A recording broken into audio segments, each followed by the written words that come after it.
ان کے وار کے طریقے کیا ہیں؟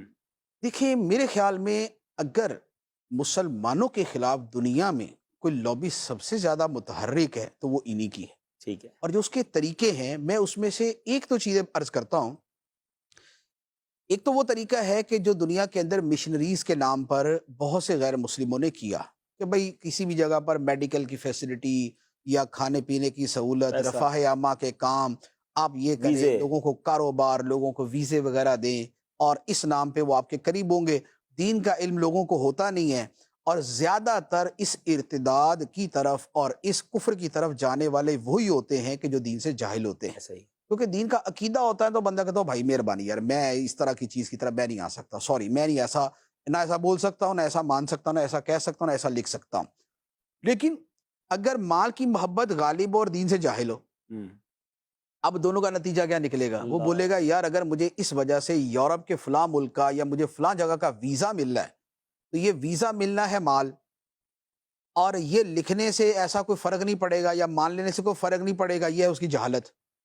تو علم دین سے دوری اور مال کی محبت یہ دو چیزیں مل کے تباہ کر دیتی. ٹھیک ہے. دیکھیں ایک ہوتا ہے کہ چونکہ یہ ایک نظریہ ہے تو نظریہ ہوتا ہے دلائل کی بنیاد پہ. ایک ہوتا ہے کہ یہ دلائل دے اور دوسرے والا ان دلائل سے متاثر ہو کے مانے. ٹھیک، یہ جو ریشو ہے نا یہ بہت کم ہے. آپ کو ایسے لوگ بہت کم ملیں گے کہ جو دلائل کی وجہ سے مانے. بلکہ دلائل سن کر ہم نے ان سے آتے ہوئے دیکھے ہیں لوگ کہ بعد میں پتہ چلا کہ دلائل سنے علماء سے تو سمجھ آیا. ہاں ٹھیک ہے. اچھا ہوتا کیا ہے، یہ ان کی دلائل کی وجہ سے لوگ کیوں نہیں متاثر ہوتے؟ پوری دنیا جانتی ہے کہ مرزا نے نبوت کا دعویٰ کیا تھا. جب وہ بندہ ان سے جا کے ملتا ہے، یہ کہتے ہیں نہیں نہیں نہیں نہیں، نبوت کا دعویٰ تھوڑی تھا، وہ تو مجدد تھے، وہ تو مسیح تھے، وہ تو فلاں تھے، وہ تو مسیح موعود تھے، وہ تو مہدی تھے. ہمارے ہوتے ہیں. وہ کہتا نہیں نہیں یہ نبی کی بات ہوئی تھی. نہیں نہیں نہیں نہیں نہیں ایسا نہیں کہا تھا انہوں نے، مرزا صاحب تو یہ کہتے تھے. اچھا اس کو پکا پتا ہوتا ہے کہ دعویٰ کیا ہے، یہ اس کو گھما رہے ہوتے ہیں. اچھا وہ ایسا ایسا جب تھوڑا سا کہتا ہے نا اچھا چلو یار تم کہہ ہی رہے تو پھر ایسا ہی ہوگا. اب جب وہ آتا ہے بیعت کے اوپر، بیعت کے اندر یہ ساری بیعت ہوتی ہے کہ مرزا کو میں مانتا ہوں اور جو اسے نہ مانے میں اسے کافر سمجھتا ہوں. استغفر اللہ استغفر. وہ کہتا ہوں یہ کون سا مجدد ہے یار، یہ کون سا مہدی ہے کہ جس کا نہ ماننے والا کافر ہی ہو جائے، جس کی بیویوں کو ازواج مطہرات کہا جائے، جس کے ساتھ رہنے والے لوگوں کو جو ہے وہ صحابہ کرام کہا جائے، کیونکہ یہ ساری اصطلاحات استعمال کرتے ہیں. مرزا غلام احمد کے ساتھ اس کے زمانے کے جو لوگ تھے ان کو باقاعدہ یہ صحابہ کہتے ہیں. اس کی بیوی جو تھی یا دو بیویاں تھی شاید ان کو یہ ازواج مطہرات کہتے ہیں، استغفر اللہ امہات المومنین کہتے ہیں.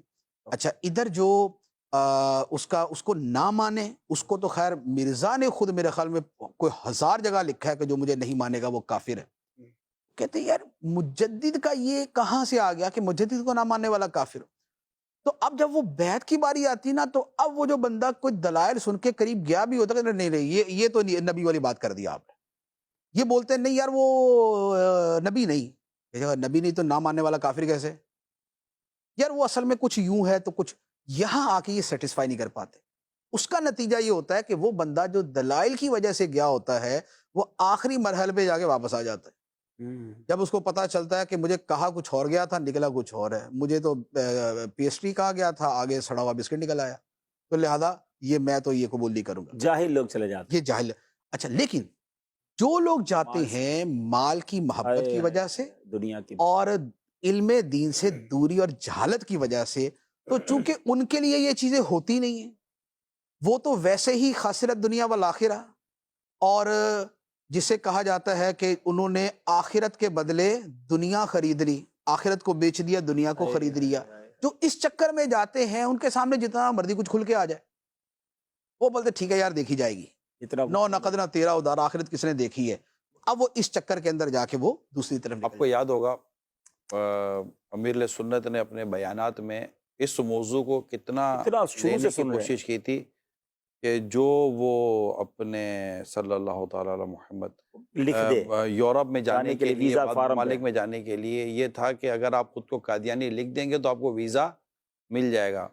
ان کو جو بھی اب ان کے ساتھ تھا تو وہ اس ویزا فارم میں اپنے آپ کو ریلیجیس میں شو کر دیتے تھے. شو کر دیتے تھے، اور جو شو کر دیتے تھے تو وہ بھی اسلام سے خارج ہو گیا، وہ مرتد ہو جاتا تھا. لیکن یہاں اچھا سا مسئلہ دوبارہ واضح ہو جائے کہ کہ وہی والی شیطان کا کھیل اور علم سے دوری، کہ میرا دل تو مسلمان ہے، میں تو صرف فارم پہ لکھتا ہوں، تو یہ لکھنے والے کے بارے میں شریعت کا حکم کیا ہوگا؟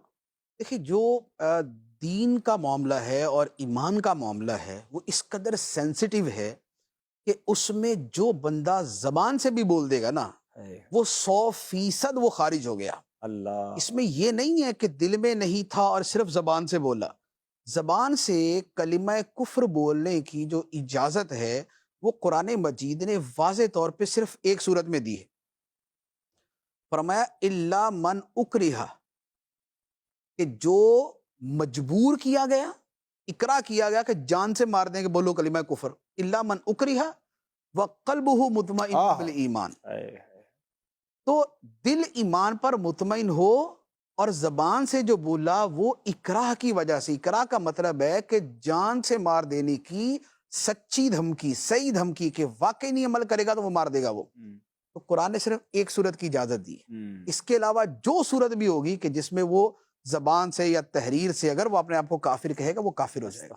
اللہ کی پناہ، اللہ کی پناہ. اللہ ہمارے حال پر رحم فرما، اللہ ہمارا ایمان سلامت رکھے.